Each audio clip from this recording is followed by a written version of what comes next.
Hey everyone, it's Mike from Orderflows here, and welcome to today's video. We're going to talk about reversals. And reversal trading to me is an important thing for traders to understand in the market because really, reversals, I think, give traders the best opportunity to capture major moves of the day. It's only the reversal, trading a reversal, that gives you the opportunity to literally catch a move from the high down to the low, or from the low up to the high and beyond, right? Everyone says ride, jump on the trend. Trend is your friend.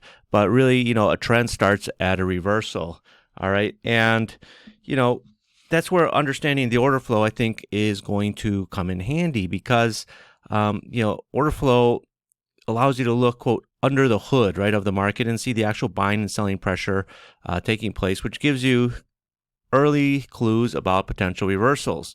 Okay, so as opposed to just looking at simple price candles, right, the simple candlestick charts, order flow looks at the volume of trades occurring at each specific price level, distinguishing between the aggressive buying, the people that are lifting the offer with market orders, versus aggressive selling, people that are selling at the market, the traders that are hitting the bid, taking out the next bid. Okay, and on a footprint, you can see where that is taking place. Now, like I said earlier, spotting a reversal, how can you spot it in the order flow? Well, there's several ways, right?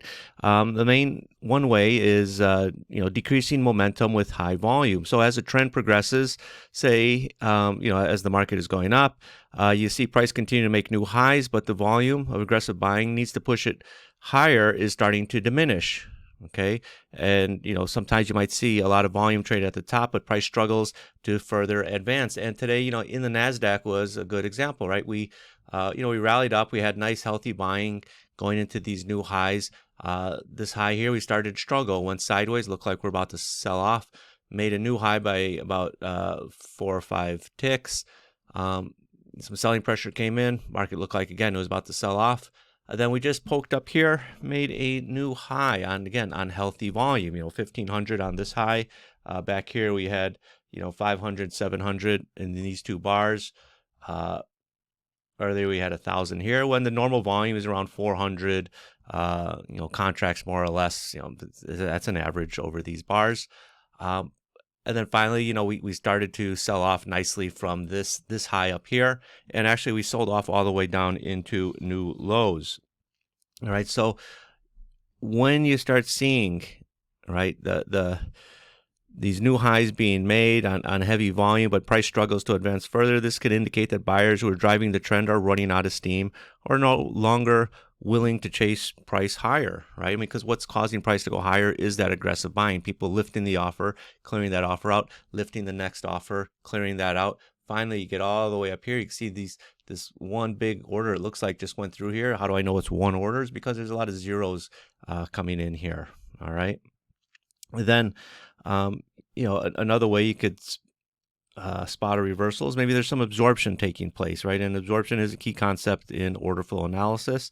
As a market, again, tries to push higher, you might see large sell orders, limit orders, absorbing all the aggressive buying at certain price levels. Now, this is a Nasdaq chart, and honestly, I don't really talk about Nasdaq very much, but in markets like interest rates, bonds, tens, you tend to see the absorption more because the volume is more concentrated at price levels here. In Nasdaq, it tends to be spread out.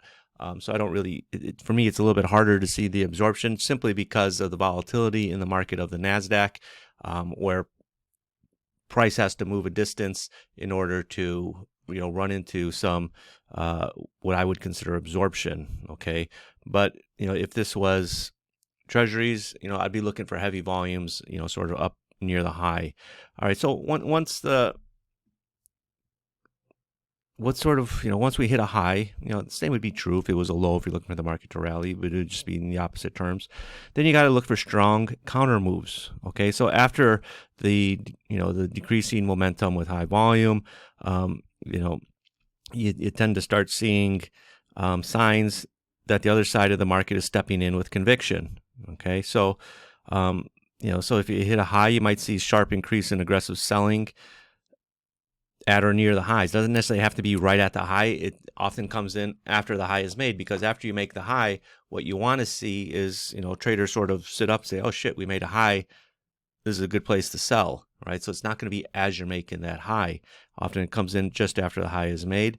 So then you often see a sharp increase in aggressive selling volume at or near these highs. Price starts to move down and selling pressure is sustained, indicating sellers are now taking control. And, sort of the reason why I wanted to make this video is because I have an indicator for sale. It's called the V reversal. V stands for, why is it a V reversal? Baltos reversal, or, the V for, I love V reversals in the market. But today it was very interesting in the Nasdaq. Just on the order flow chart, you can see up here when we made that final high up here at 1057, you're starting to see the signs of a reversal taking place, and this market really sold off down to the lows. Now we did have one sign here of a potential reversal. It just didn't pan out.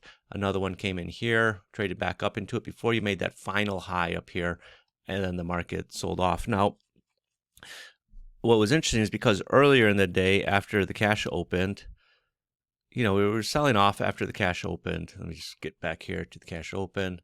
8:30 right here is the cash open. So we're just sort of drifting down. A little sell signal came in, a buy that didn't go anywhere. Then another sell down into these lows, right? And once we made these lows here, okay, there started being signs in the order flow of a potential reversal. Okay, and again, Nasdaq is kind of a unique market in the sense that its volatility is unlike that you will see in interest rates or even some of the currencies most of the time, and you get some major moves. But when I was looking at the bar chart this morning, this is what I was looking at here. So just going back again, I was writing an email about the V reversal indicator, and how we started to sell off a little bit, hit this low, and we're just trading back into the low. The low is holding once, twice, and again, it doesn't look like much of a move, but from this area here, you're talking about, 721, 733, 734, 35, gets all the way up to 800, pulls back into that area where the reversal was taking place. So the reversal, I already knew that it was holding, right? Then we dipped back down in there, and then we run up from, again, back up from around 740 all the way up to 840. Another bullish signal came in here, came back down, tested it once, twice, rallied back all the way up to new highs, right? Again, a couple more bullish signals here, all the way up into these highs. This was that little sell signal, another sell signal. Finally, we made that new high up here at 934 3/4 before you start getting the sell signals, right, for the bearish reversal coming in, right? You had one sign here, another one here. This first one immediately failed. The second one just sort of went down a little bit, tested it, came off, and there was just some more buying that had to be exhausted before the market started selling off, and then it sold off. This is from the 9. What is it? We'll call it 906, 907 area. Immediately sells all the way down into the 820-ish area, bounces up. Another sell signal comes back in here at 840, hits 820. Now it hits this zone from earlier, breaks through that, all the way down into new lows. So look at this today. It was interesting, right? Can't make this stuff up, where it just rallies from the low all the way up to the highs, makes new highs, sells off from the highs, back down into new lows, right? That's why I say, understanding and having a way to trade the order flow at reversals gives you that opportunity for big moves. Now, today was unique in the sense that it went from the low to the high, back down to lows. I don't think we're going to go back up to new highs. Now we're just sort of hanging down here near the lows. It's around 2 o'clock.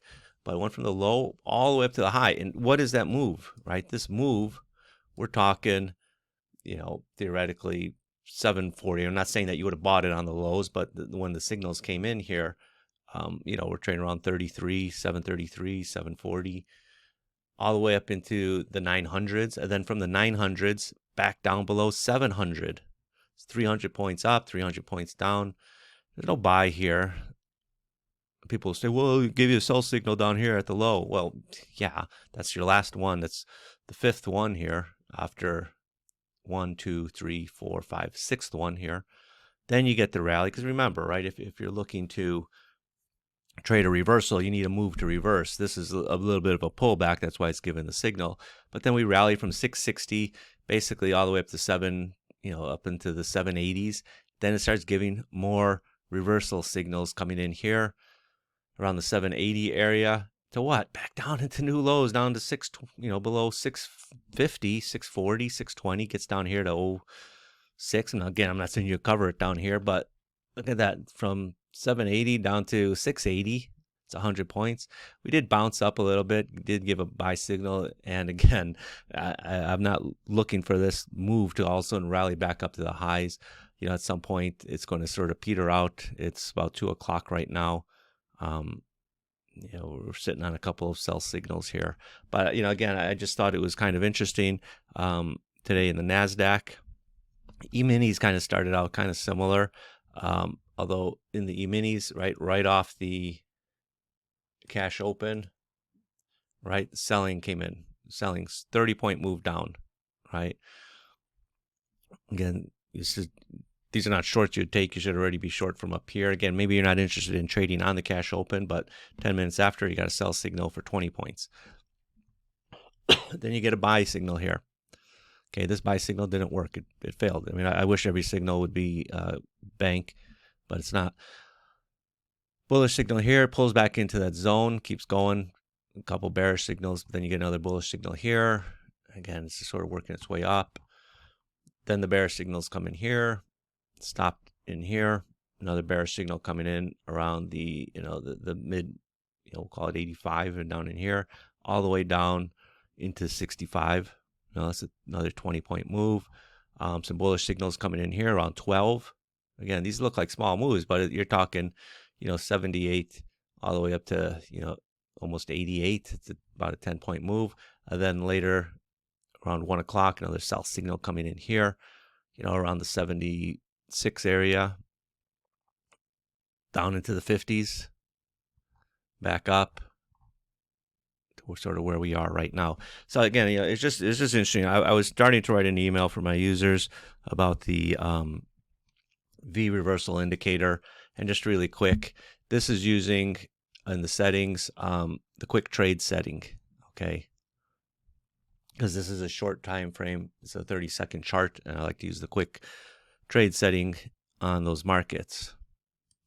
All right, so thanks again. Again, if you're interested in this indicator, I've made it available outside of the Orderflows vault, so it is a standalone indicator for sale. We got a special deal going on right now. The link is in the description below.